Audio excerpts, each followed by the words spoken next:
Assalamualaikum warahmatullahi wabarakatuh. Terima kasih teman-teman masih setia di Rica Kusmaini Channel yang biasa membahas tentang kisah nyata keajaiban sedekah.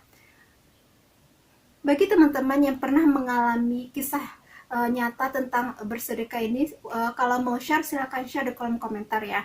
Kali ini saya akan membahas atau menceritakan cerita yang sangat unik menurut saya, yang mungkin jarang terjadi. Dan ini cerita ini saya dengar dari ceramahnya Ustadz Khalid Basalamah. Saya mendengar dari suatu channel YouTube dan beliau bercerita tentang keajaiban sedekah. Dan kita tahu juga ya, kalau Ustadz Khalid Basalamah, Ustadz Safir Riza itu, dia kebanyakan ceritanya tentang sedekah, bagaimana mengagungkan sedekah, bagaimana sedekah itu dijadikan kegiatan sehari-hari. Dan sehingga banyak dari ceramah beliau itu mengenai tentang sedekah dan keajaibannya, baik yang beliau alami sendiri maupun yang dialami orang lain. Oke, kembali lagi ke awal. Kisah yang diceritakan oleh Ustadz Khalid Basalamah ini seperti ini. Ini terjadi di negara Arab Saudi. Beliau lupa itu apakah di kota Jeddah atau di kota Riyadh ya. Pokoknya kisah seperti ini. Ada seorang laki-laki, dan laki-laki itu mungkin umurnya sekitar di atas 30-an gitu lah ya. Tidak muda juga, 30-an gitu. Dan beliau ini adalah seorang pengusaha dan memiliki harta yang sangat banyak sekali. Harta yang berlimpah ruah. Dan namanya seorang pembisnis, kadang-kadang ada kompetitor. Baik kompetitor yang secara secara gentle maupun yang biasa menusuk dari belakang. Dan siapa sangka pada suatu hari si pembisnis ini, si pria ini ternyata ditipu oleh seseorang temannya lah, mungkin seseorang dianggap mungkin dia kenal, mungkin temannya gitu. Jadi anggaplah si A nih. Si A ini temannya si pria yang kaya raya ini melaporkan si pria ini ke pengadilan bahwa si pria ini telah melakukan tindakan penipuan dengan penipuan yang banyak sekali kerugian. Dia menceritakan kerugian pokoknya banyak lah bla bla bla, sehingga si pria yang kaya raya ini yang umurnya 30-an ini dia kehilangan bisnisnya, kehilangan job dari rekan-rekan bisnisnya.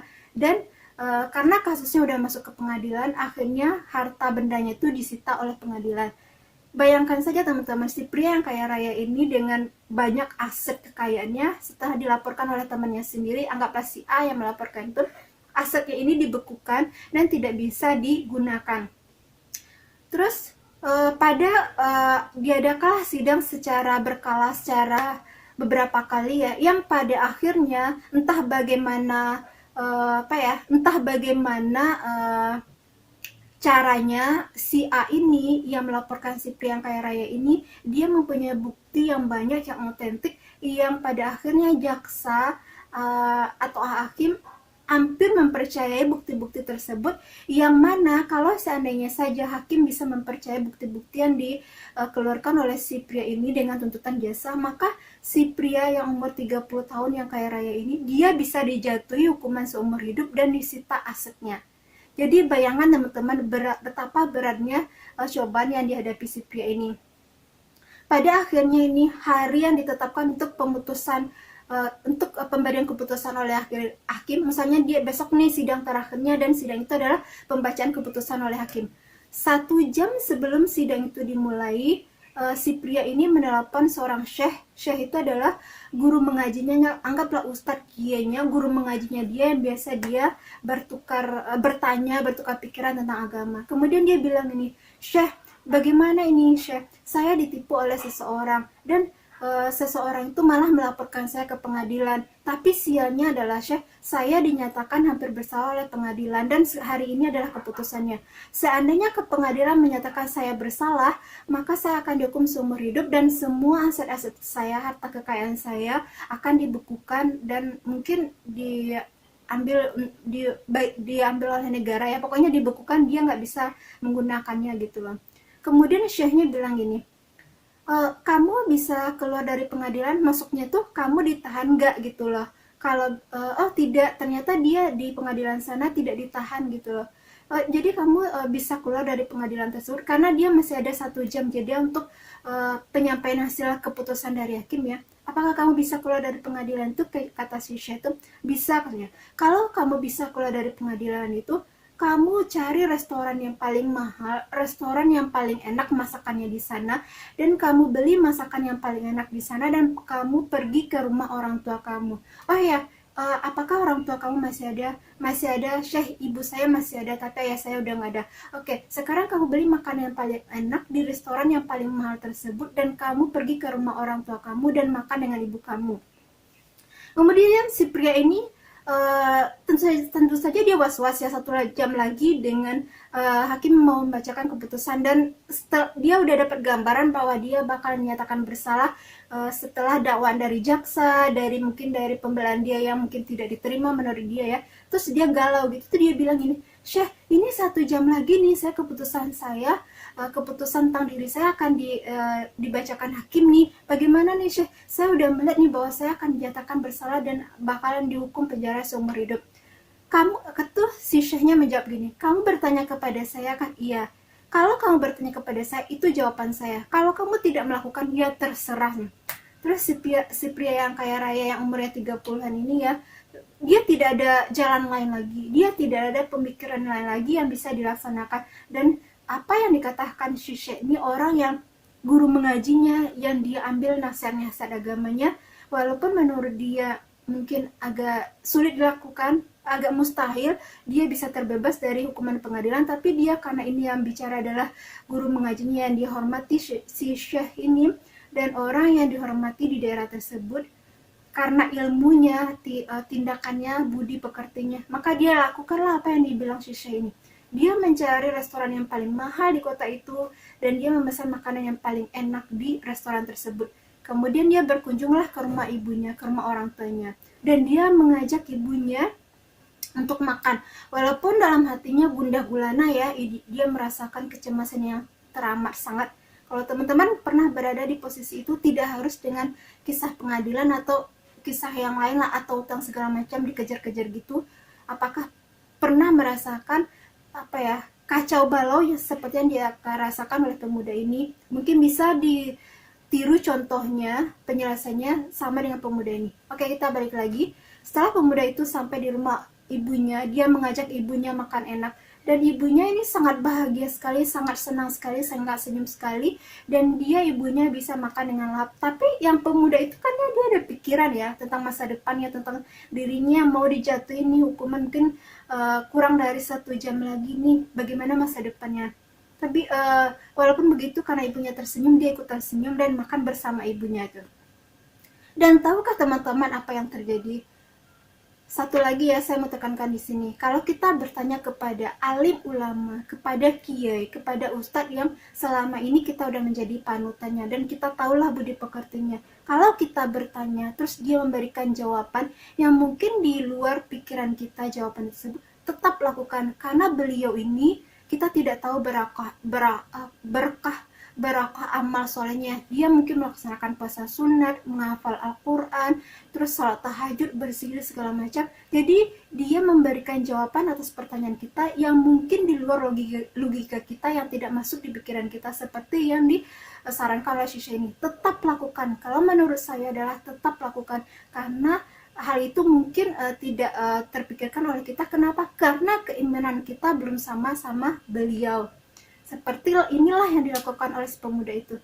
Dan tahukah teman-teman apa yang terjadi? Pada saat si pemuda ini lagi makan bersama dengan ibunya, dan ibunya senang, bahagia, dan tersenyum. Terus pada saat itu si pemuda itu tiba-tiba mendapatkan telepon dari pengadilan. Dan pengadilan memberitahukan bahwa si pemuda ini diputus bebas dari masalah yang dihadapinya, dari perkara yang dihadapinya, dia dinyatakan putus bebas. Dan hal sebaliknya berlaku kepada orang yang menuntutnya, yang kepada sahabatnya si A tadi.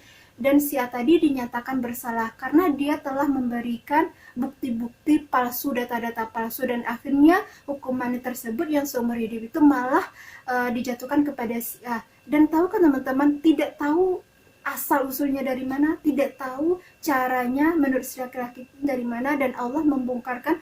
Pada akhirnya muncullah orang-orang yang telah banyak ditipu oleh si A ini, dan akhirnya dia datang ke pengadilan dan dia memberikan kesaksian yang membebaskan si pria ini dan menuntut si A ini. Dan itulah teman-teman bagaimana keajaiban sedekah itu bekerja. Bagaimana kalau Allah berkata kun fayakun, benar pasti benar, salah pasti salah, dan kamu menang pasti menang gitu loh. Dan inilah adalah saya benar-benar apa ya, di luar ekspektasi pikiran saya, di luar nalar saya bagaimana ini kisah nyata tapi bisa terjadi.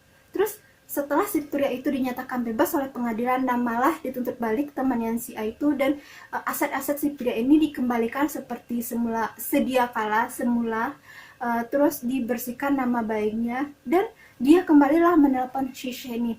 Terus bilang ini, tentu saja dia senang haru itu ya, dia bilang, Syekh, alhamdulillah sekali Syekh, saya ternyata dibebaskan oleh pengadilan dan saya dinyatakan tidak bersalah, semua sudah selesai dikembalikan dan nama baik saya dibersihkan tuh. Itu kata Shisha tuh, oh iya alhamdulillah. Terus apa yang Shisha ini bertanya kepada si pria itu, apa yang dikatakan oleh ibumu pada saat kamu membawa makanan yang enak dan mengajak ibumu makan makanan yang enak itu? Ibu saya hanya berkata seperti ini, Syekh. Alhamdulillah, alhamdulillahirrabbilalamin ya nak. Semoga kamu dilapangkan rezekinya, dilancarkan rezekinya, dimudahkan urusannya, dimudahkan segala persoalannya. Dan siapa yang menduga teman-teman bahwa kalau kita dengar doa yang seenteng itu aja ternyata dikabulkan oleh Allah. Kenapa? Karena orang tuanya itu sangat bahagia sekali berdoa, sehingga dia berdoa dengan tulus. Dan orang tuanya ini, ibunya ini nggak tahu bahwa anak ini sedang mengalami persoalan yang sangat sulit sekali. Tapi karena orang tuanya itu berdoa dengan tulus, dengan ikhlas, karena telah diberikan makanan yang sangat mewah sekali, akhirnya Allah mengabulkan doa tersebut. Dan kita bisa mengambil hikmah dari sini adalah kita tetap memuliakan orang tua kita, baik ayah ibu kita. Tapi bagi teman-teman yang sudah memiliki istri dan anak, jangan melupakan istri dan anak juga, karena menghormati orang tua. Saya tidak bersikap bersebelah ya, tapi banyak kejadian juga karena banyak memuliakan orang tua, akhirnya dia mentelantarkan anak dan istrinya. Itu tidak benar juga, karena nanti bakalan diminta hisabnya, pertanggungjawaban oleh Allah. Dan orang tua teman-teman juga akan diminta pertanggungjawabannya. Apakah kamu sudah mengingatkan anak kamu tentang kewajiban anak kamu sebagai imam, sebagai kepala keluarga di rumah itu, tentang kewajibannya membiayai hidup istrinya, anak-anaknya? Makanya sini saya tidak berpikiran bersebelah ya. Anda tetap sebagai kepala keluarga menghidupi orang tua Anda, tapi jangan lupakan juga kewajiban Anda terhadap anak dan istri Anda, karena itu semua bakalan dituntut di hari kiamat, bakalan dihisab gitu, bakalan dihitung. Jadi jangan bersebelah, jangan jangan mendahulukan istrinya, orang tuanya terlantar, dan jangan juga mendahulukan orang tuanya sementara dia tidak tanggung jawab sama sekali sama anak dan istrinya. Itu juga salah ya teman-teman. Oke, kalau bagi teman-teman ada yang memiliki kisah seperti ini, boleh share di kolom komentar. Dan bagaimana menurut teman-teman? Silakan share, silakan like dan subscribe. Terima kasih teman-teman videonya. Ketemu dengan video saya berikutnya. Assalamualaikum warahmatullahi wabarakatuh.